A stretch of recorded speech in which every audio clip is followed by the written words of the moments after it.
Welcome to the Rim Break Rodeo. We hope this video helps. You already have the class and assignment open, so start by choosing Create or Edit Assignment and selecting Add Rubric. Once done, add 3-6 criteria that match your learning targets, assign point scales like 0-4 or 0-10, and give each level a concise descriptor so students understand expectations. Make sure to name the rubric with a clear title and save it. This first step speeds grading and creates a reusable template you can attach immediately to the assignment or keep for future classes.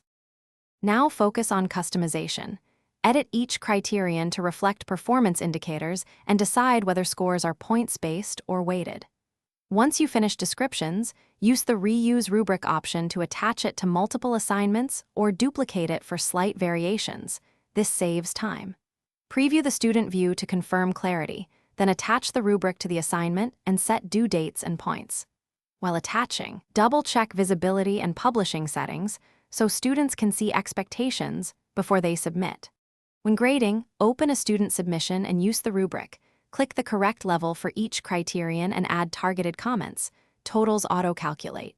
Once done, return the work so feedback is visible. Export grades to Google Sheets or sync with your SIS if required. If something goes wrong, rubric not showing or changes not saving, first refresh the page and reattach the rubric, then confirm you have editing permissions. If persistent, duplicate the assignment and try attaching the rubric again before contacting support. Thanks for watching. Consider subscribing if we helped you.